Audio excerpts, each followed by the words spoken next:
Informasi lainnya, saudara, di kota London, Inggris sebentar lagi akan beroperasi layanan taksi tanpa sopir.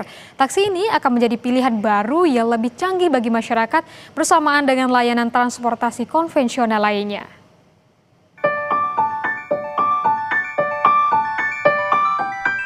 Mobil taksi ini melaju di jalanan kota London secara otonom alias tanpa sopir.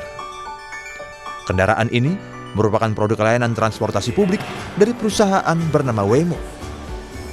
Taksi Waymo saat ini tengah gencar melakukan uji coba kelayakan di jalan raya, sebelum akhirnya akan resmi diluncurkan di kota London pada akhir tahun ini.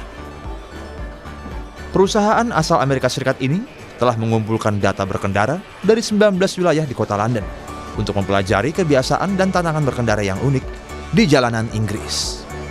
Selain itu, taksi Waymo dilengkapi berbagai teknologi, seperti sejumlah sensor, kamera, radar, hingga mikrofon di dalam mobil.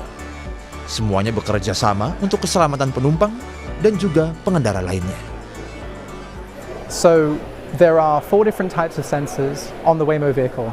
We have LiDAR, which is short for light detection and ranging, basically a fancy way of saying a laser. We have cameras, radar, and microphones on the car. And what that creates is a 360-degree view of the world around us at all times.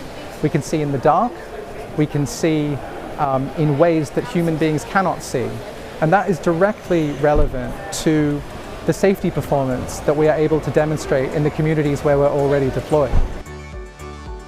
Waymo saat ini tengah mengoperasikan armada sekitar 1.000 kendaraan di San Francisco dan juga 700 kendaraan di Los Angeles. Perusahaan ini juga beroperasi di kota-kota besar AS lainnya seperti di Phoenix, Miami, Austin, dan juga Atlanta. Kota London akan menjadi operasi Eropa pertamanya, dan Waymo juga sedang melakukan uji coba di Tokyo sebagai kota Asia pertamanya.